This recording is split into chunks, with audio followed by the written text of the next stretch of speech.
Hello and welcome. Today we are coming to you live from the eSport Arena here, Staffordshire University in London.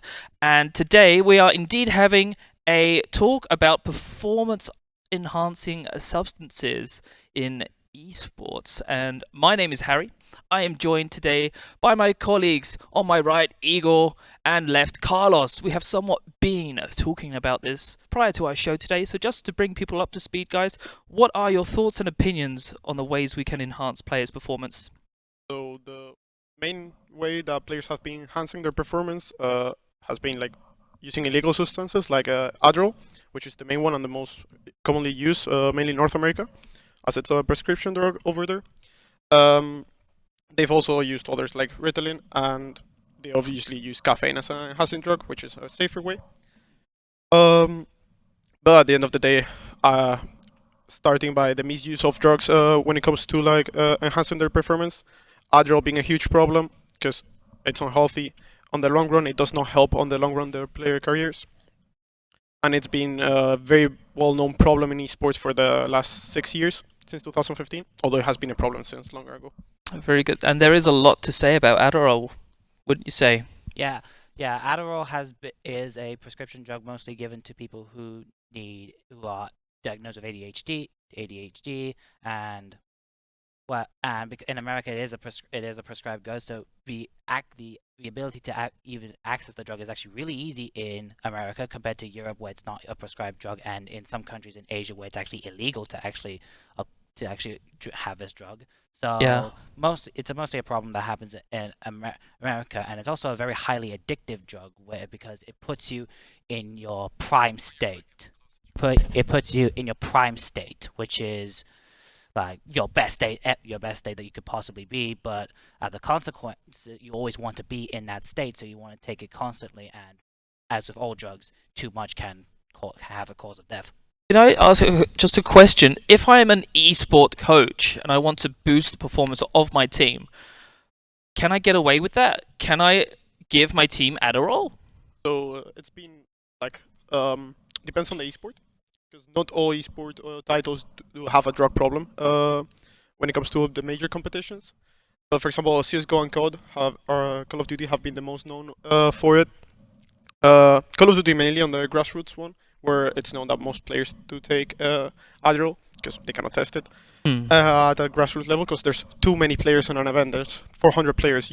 It's too expensive for them to test 400 players. Yeah. And CSGO had the same thing, but when it comes to the major leagues, since 2015 they did start implementing drug tests for players, because it's when it became the hot topic Yeah. and it became known. So you can probably get away with it nowadays on grassroots level when you're building up, but once you get to the top level and you have to quit it, is it worth? Because then the performance will go down because you're not using the drug anymore. So are we saying that the reason we're not allowing players on the top end Adderall is to keep that level playing field, or are there other effects to this drug? Is it only prescribed, or are they obtaining it illegally? And are there other drugs? So mainly Adderall, when it is, for example, in Europe, it's not prescribed unless you do have a severe problem. And actually the same goes for North America, where most players will get it from friends who do have ADHD, and they will get it. As Igor said, it's really easy for them to get it. Mm-hmm. But then at the end of the day, on the top level of play, you want players to be the best they can be out of their own personal skills. Although there are, of course, other drugs like caffeine, which is very commonly used. Like most people drink coffee, most people drink energy drinks. They are even advertised during the competitions, for example, Red Bull, which are safer drugs to use. They do have a crash. They do the performance enhancing does last for a bit, but then there's always a crash with this kind of drugs. Mm-hmm. But there are other ways to get to enhance your performance outside drugs. So you also mentioned around 2015, it really kind of became common knowledge that pro gamers are using this drug and that they are getting a performance enhancement from it. It's a controversial topic, really. It seems to be more under control these days. However, I wanted to mention my game at that time was StarCraft 2, which is incredibly demanding. It's like playing piano against someone, right? It's ridiculous. Yeah. It's an intense duel of RTS strategy. and that was a drug that was at the time very common amongst players. I believe you're more experienced with CS:GO. Is there any info with teams or players that had use of that substance among other substances Yeah. that perhaps got called out? So I cannot remember off the top of my head the team. The player that called out the whole league for it. Yeah. But in 2015, one player called out everyone basically in the league for being on adderall. He was having an interview and they asked him like, I think they were asking him about the comms and were they so funky, like why weren't they giving the correct info all the time? And he full on said it's because everyone's on adderall, which was a huge surprise for the media because people inside the industry knew about it. They turned their blind eye to it, but outside people didn't know about it. So 2015, for example, was when the ESL started doing drug tests Yeah. to players to cut this. Like they went from 0 to 100. Yeah. That is interesting and a bit of a worry. I know about that video as well. I know that Igor has some experience with Smash. Yes. So in Super Smash Bros, technically there isn't really much of a drug problem at all in the area of Smash Bros. This is mainly due to the fact that we tend to have because this is more of a community thing. We tend to like fair play more often. We tend to avoid these types of substances, but also it's actually extremely difficult for even us to test. Smash and other FGC games is more of an open bracket tournament, meaning like even just last Evo, we had like 1,000, actually no, 3,000 people just attend one tournament before the whole pandemic thing happened, and It would be too expensive. it would be very expensive to just test. It's very expensive to test one player. Imagine trying to test 3,000 players, especially for a game that gets no funding support from our developers. It'll be incredibly difficult to test. So for the most part, we just don't. And for now, it seems to be working completely fine. We may have other problems, but drugs tend to be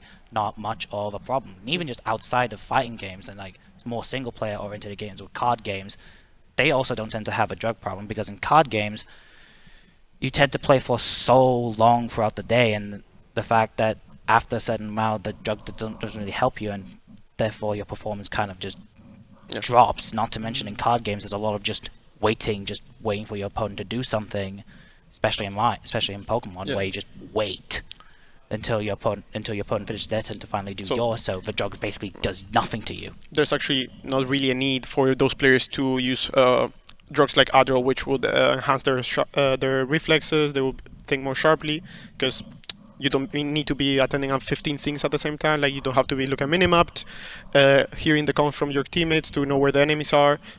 It's more of a memory. Slow-paced game. Slow-paced.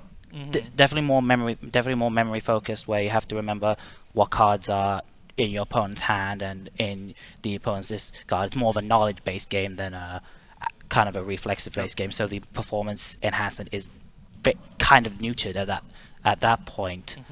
So we were speaking before about like we're researching about cycling. We're around the same time, around 2015, where there was this big controversy. 2015 is where it kind of got like the mainstream media kind of like focused its attention a lot more on drugs, mainly because of the Neil Armstrong, I think it was. Neil Armstrong? Neil Armstrong, yes, the recycler, where even though that he won 7 Tour de France's, which is one of the biggest cycling tournaments ever, he was seen to have taken performance drugs, and not just him, but also all the other players, all the other cyclists who also were caught having performance drugs. Meaning, for 7 years, the biggest tournament in cycling had no winner.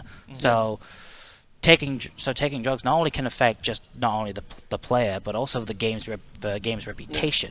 Because if that came up to be in esports, imagine like the whole beginning of esports or an esports title having no winners because they were taking drugs. Like that would full on probably kill esports.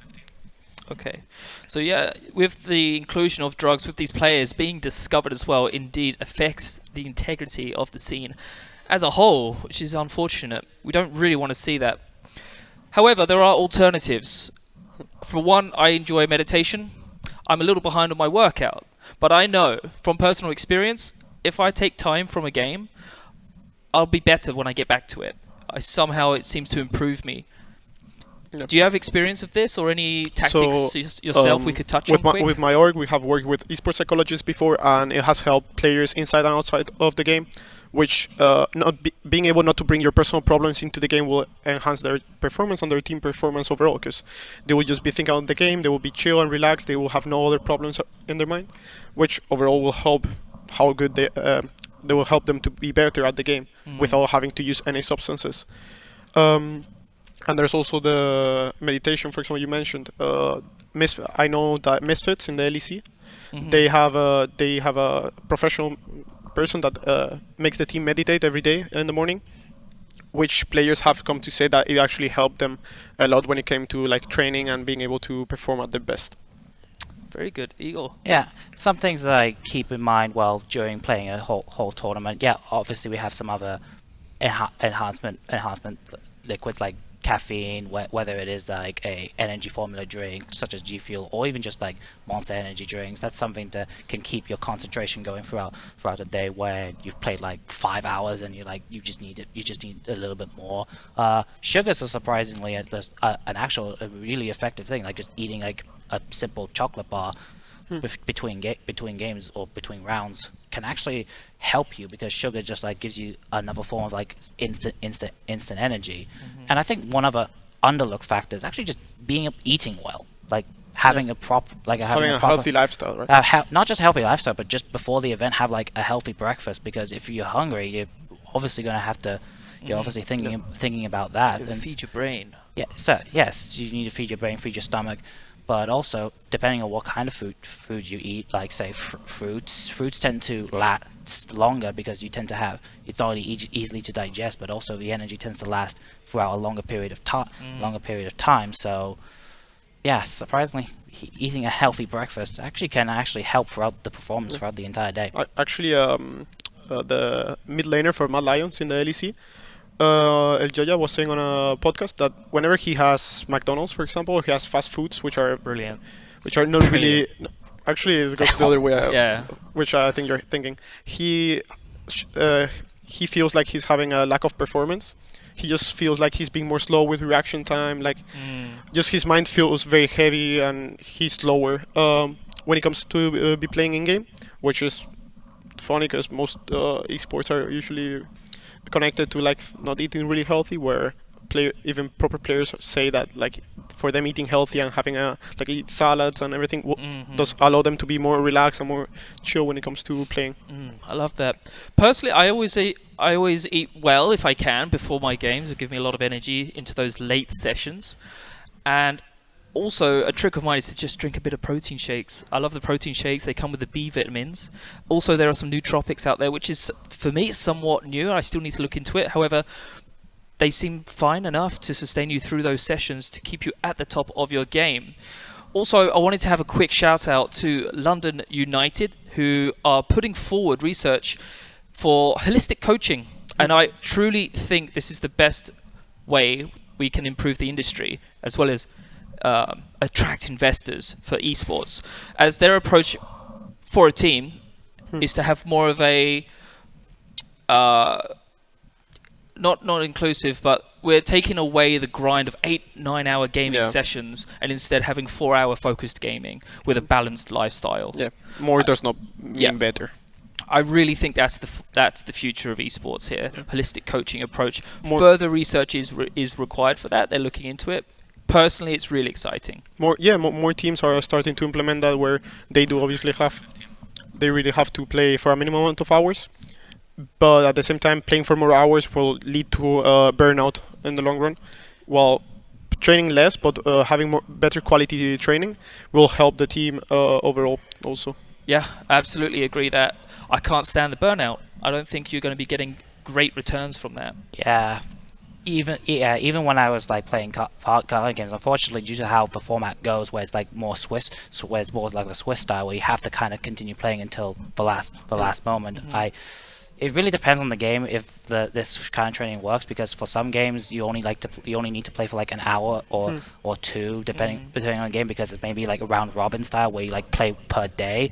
But for other games where you kind of have to play throughout the entire day, I don't think that style may necessarily work for some games. I think it's more of a game by game dependent and more of a tournament by tournament basis, depending on how they tend to run the tournament. If it's like all the games in one day, or they spread out the games. But yeah, I think this is a really interesting way to train people. So as we are wrapping this, would there be a final statement from each of you? So don't do drugs, kids. As such, don't do drugs. There's better ways to be better. And that would I be agree, it. absolutely. It feels Basically better it. when you win it, you know? And if you hate exercise, take a walk. Just take a walk. It's like the easiest exercise to do. Surprisingly, you burn so many calories just by simply taking a walk, and it's very accessible for most people. Don't try and push yourself too hard when doing exercise. And for me, it would be to manage your diet and have a good sleep schedule. You'll save a lot of money on those energy drinks as well, that's for sure. Anyway, for today, I've been Harry, Carlos, Igor. Thank you very much for joining us in this session, and we will see you on the next one.